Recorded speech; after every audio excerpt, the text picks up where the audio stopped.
for revisiting. First, we're gonna revisit Juvenile's 400 Degreez, which celebrates his 30th anniversary, right? 25. 25 is the next one, the other album. Oh, okay. So November 3rd, 1998, 400 Degreez.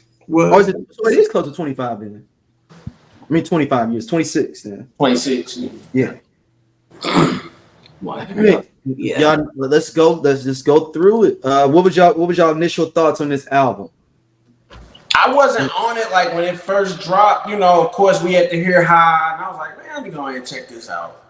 And I was like, oh, he really saying something better than P. You know, it was still No Limit was still the big dog around at the time. But High, that was like the first song where every bar is a question. Right. You keep your body clean, huh? You were a lot of That Jabot. was like the first, like that one song that's out now, 1250, get in the club, whatever. You know the song, the Boss D-Lo dude. Like that, Juvenile was the first one with that conversation style rap. What about you, Stacey? So when High came out, I remember thinking, what in the hell is this shit? Like, it looked like the most low budget video I had seen in quite some time. So High did not get me at all. I was not here for High. It just was like, why is this? What is this and why? Why is it a Ferrari in the projects? What is this? This is so much happening. But what the biggest thing that I remember about this album coming out in Juvenile and me saying like Juvenile from New Orleans for the Magnolia, he used to rap with DJ Jimmy, right? Mm-hmm. No, that nigga ain't rapping no DJ Jimmy. Yeah. Bounce for the No, because there was a rapper named Juvenile that was from the Magnolia Projects that was on DJ Jimmy's album. No, he wasn't. Okay. And it took years and years and years. So again, this is 99, 98. You can't look that up. Nobody believes me. And I'm like, I'm not crazy. I'm like, he has a song, Bounce for the Juvenile. And like, I know that song. This is who it is. I'm like, I said, so either it's the same person or there is another nigga named Juvenile from the Magnolia Projects who like there was rapping in the 90s. And I just refuse to believe that there are two niggas named Juvenile from the Magnolia Projects in New Orleans and they let that shit fly. Right? Like there's no way there's two of them still, because one of them had to go. There could only be one. So, and gotta find out it was him. So with this album, High didn't make me want to listen. But what made me get it?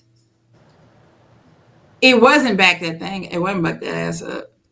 I think I just ended up coming up on the album. Yeah, I think it was album tracks. I think I just heard people playing the random album tracks. I just ended up coming up on the album. I don't remember buying it. It was Rich Niggas. But like, yeah, once I heard Rich Niggas though, that's when I was like, well, hold on.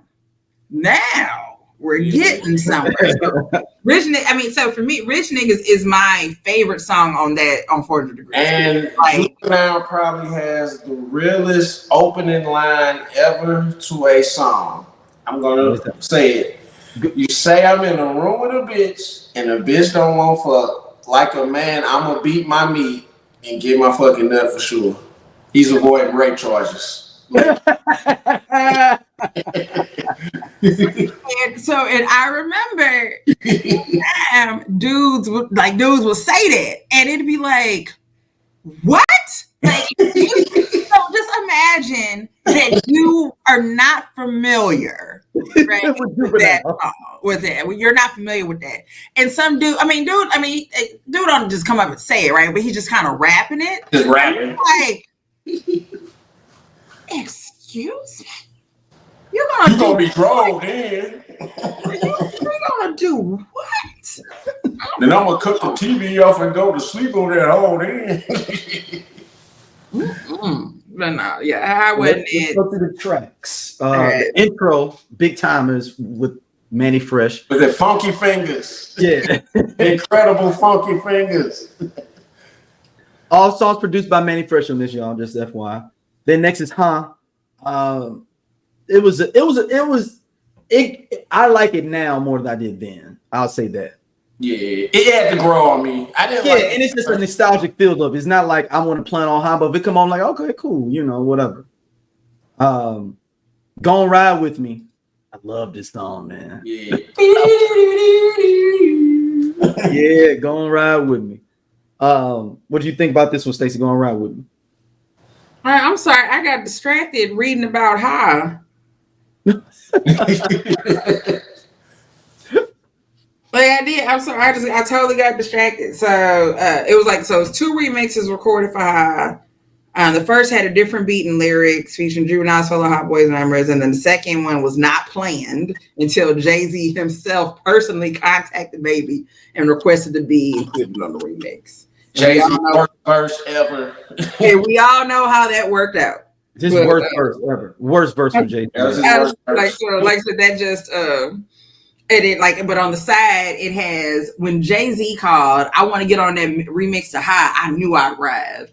That was unheard of at the time. That catapulted Cash Money even further. When that song hit the airways, people were like, "Damn, Jay-Z is on that song and he's doing the High thing." That's what Mannie Fresh said. So that's what caught my attention, was being like, I knew I had arrived when Jay wanted to get on. And I'm like, but you listen to what he? Yeah, but actually, it's even more disrespectful the more I think about it. You called me. It's not like I called you and you phoned in that fucking whack verse. You called me. And they didn't even know who Jay-Z was. Yeah. You called me. And I think Jay-Z thought that he could just give any verse to a Southern artist. And they was from the South. And it was like, I just need to get them to know my name, who my name is. It wasn't even about not knowing, like, yo, they rhyming down there too.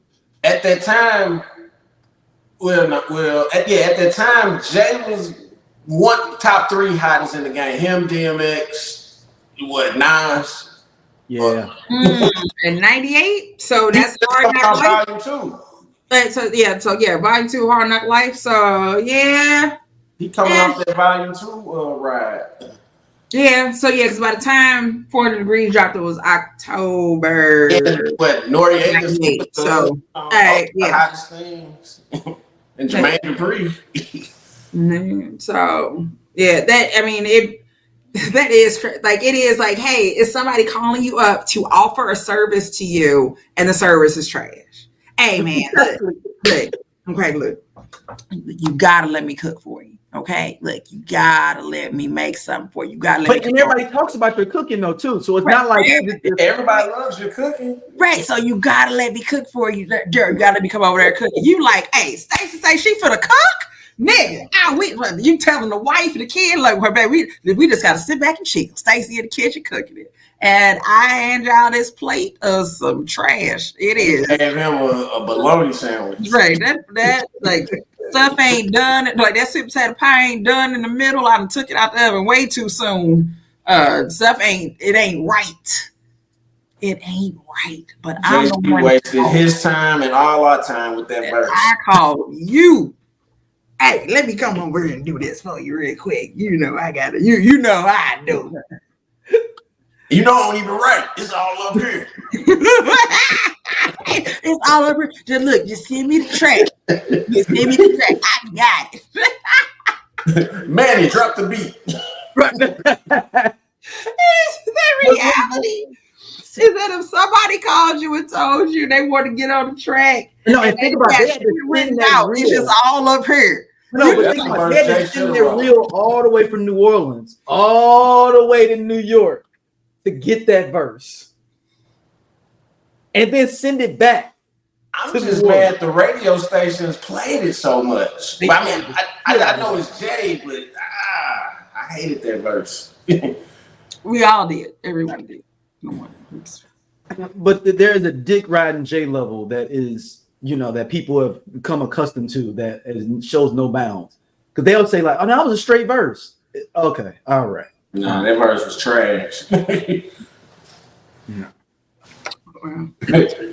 All right, next song on here, but Gonna Ride With Me, which is a dope track. Next up was Flossing Season, featuring the Big Timers, BG, and Lil Wayne. That was cool. That was cool. Cool little riding track. Yeah. Ghetto Children. This is when he tried to get a little. He didn't try. He did get introspective with Ghetto Children. Juvie was. I mean, he showing showing his diversity in his music and his flows and his content. Even though most of his album is your banging beats, this one was more of a introspective. The next which was the third single, the next song, "Follow Me Now." Follow Me Now with the Mariachi band. Yep.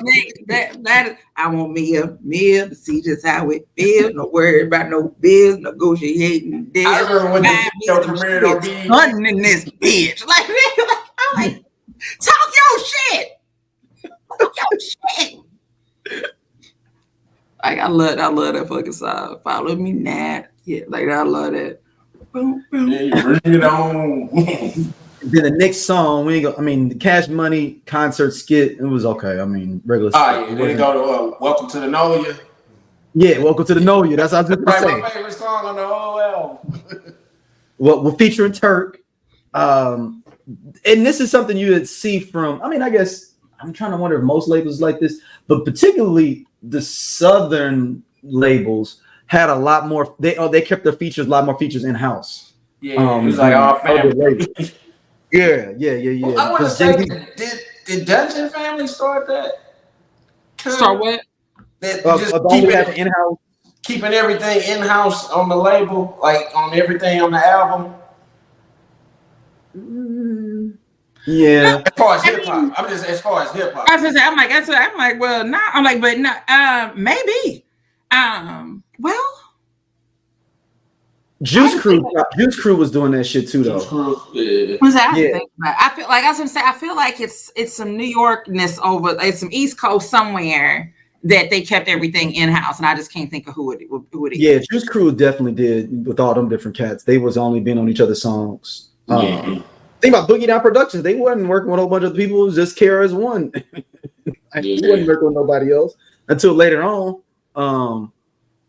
But then after that, UPT featuring Hot Boys and Baby. Uptown. Yeah, back when you called Birdman Baby. He wasn't Birdman. Birdman then, y'all. He was Baby. Yeah. What do you say, Brian Baby B Bubba? You can call me what you feel. Beatrice? Beatrice. Beatrice, yeah. Beatrice, bitch, please. Then Run For It, featuring Lil Wayne, which was dope too. You better run for it, run. Then this is the other high remix you were talking about. This is just the remix with the Hot Boys. Yeah. Then you have probably I would say top 5 Strolled songs. Loud pipes, big rims. From 2000, about 2000, that came on. What? That was everybody's Stroll song. What? What's that? What? Cash Money, rich niggas. Rich niggas. Yeah. Loud. Like that's everybody's Stroll song. That and Who You With. Those were like the two. That wasn't nobody owned those songs. Everybody was coming out to those two songs. Listen, like to date, when Rich Niggas comes out, Samantha and Dana and I automatically kind of do this. Get ready. The Delta stroll. It was like gotta doing that, and it's like it's in me to do that. And now I can't tell you the rest of the stroll, but I don't remember that. I just make up something. Right, but it's like. Stay on beat.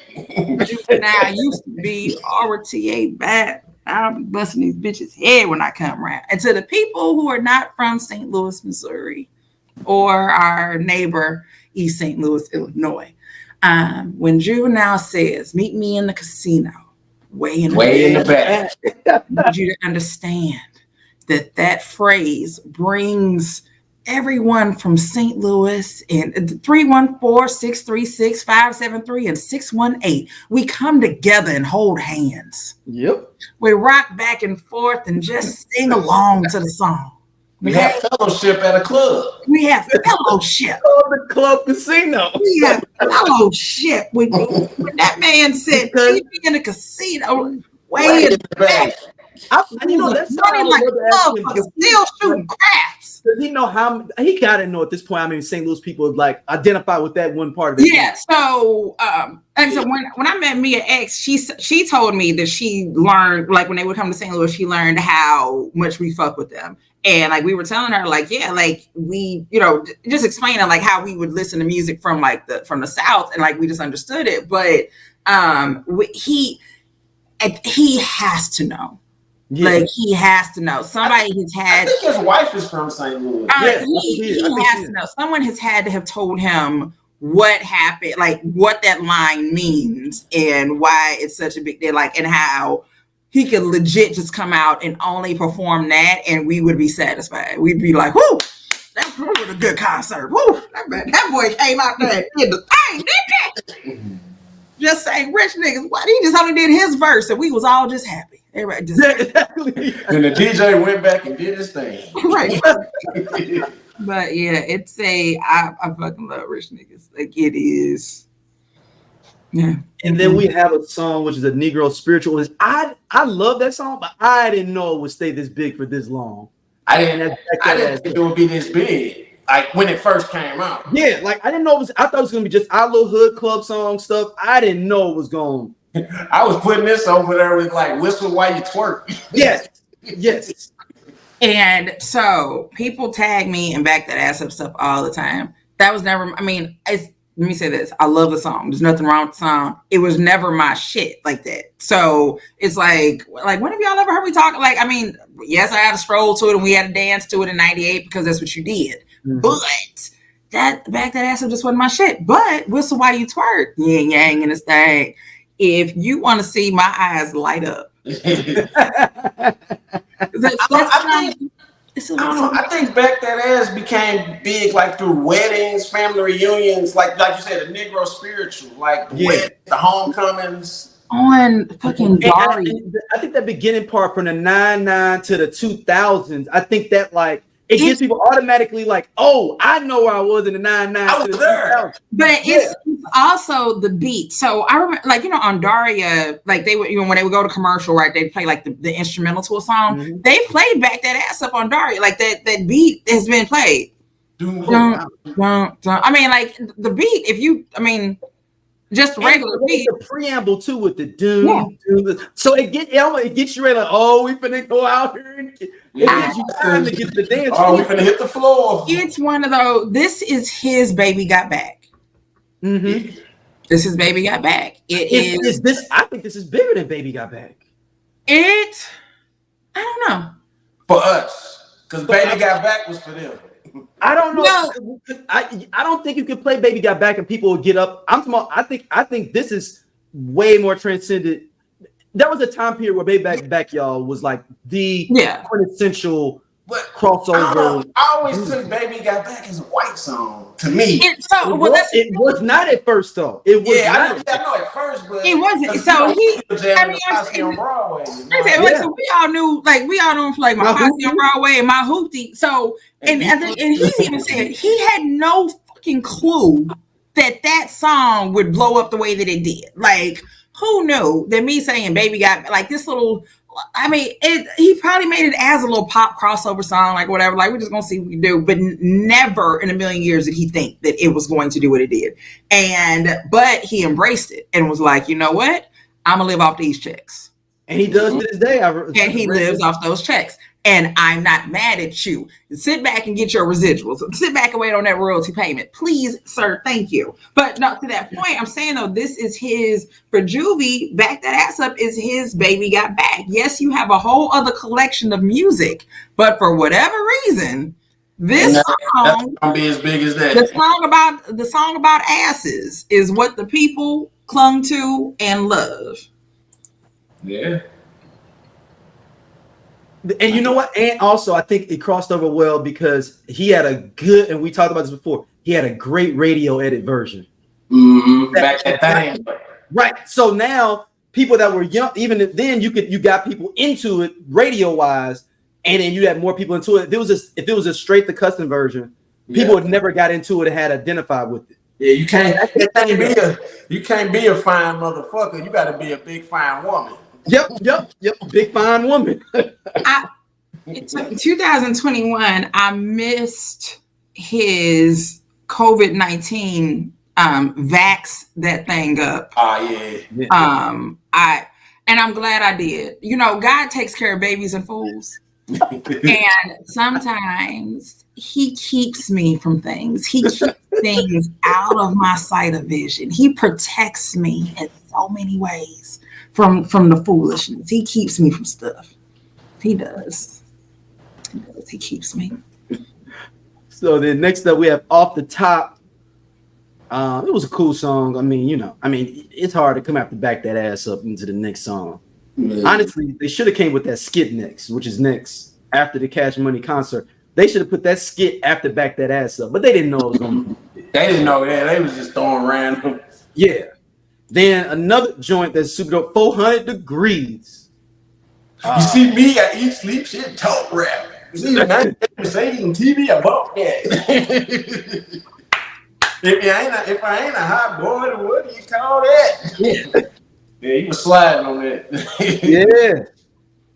And then we talked about the Han remix. I mean, it's all right. They could have kept it all. But overall, it's a classic. It really ushered in. Is this the one? Is this the album that really got? This is the album that really got Cash Money on, right? Mm-hmm. Yeah. That thing, 400 Degreez. Then after that, everybody started getting, they was hip. Hot Boys, Big Timers, Wayne, BG. Because it's funny how regional wise, a lot of my people from New Orleans will say it's BG's Chopper City that put them on. But I was like, that's regional though. That's not. Yeah. We didn't know about that in any other place. You know what I'm saying? Like. I'm gonna say 400, like across, globally, really. Yeah, because and then you can still argue. To me, that's the best album that ever came out on Cash Money. But the Wayne fans gonna say the Carter 2. Is that technically Cash Money or Young Money though? I think it was still Cash Money. I think it was before he had Young Money. Okay. What about you, Stacey? What's your overall thoughts on the Juvenile 400 Degreez album? Or not? You just had me looking up Chopper City, and I'm like, wait a minute, huh? But there's another later BG Chopper City, and I'm like, wait a minute, what happened? So I had to go look at some stuff. For me, I do feel like this is what put them out there, but because what was out before this? I mean, like that. I mean, It's All on You was big for BG2 or Get Your Shine on there. People was. Yeah, but we wasn't like how it was like coming on MTV. We wasn't seeing all the other Cash Money stuff on BET until High Drop. Yep. And I'm sitting here and I'm laughing now because I'm looking at this Big Timers album cover. I remember I said, like, I was at when I was working at in the mall, the Galleria, Camelot Music was upstairs. I used to always trade food for CDs. And I remember being up there one day and the Big Timer CD was sitting up there. It was just sitting right there on like the counter. And the dude was like, "You want this?" And I'm like, "Who the hell are the Big Timers?" He was like, "I don't know." I'm like, I said, "I don't know." Yeah, I don't know. I work here. Wait, I don't know. And I'm like, "I don't know." He's like, they're from New Orleans. Like, they on No Limit? Nah. Oh, no, nigga, I don't want that shit. I don't know about them niggas. They ain't on No Limit. But yeah, so essentially I could have had this Big Ballin', but I didn't know. Hey, this cool ass Scott from the I Love 90s Music Podcast. Hit that subscribe button right now. Like it on the SOLC network. You finna get all the real deal on the 90s, the 2000s, and the splash of that 80s. Do it right now, man, and I'll be your friend.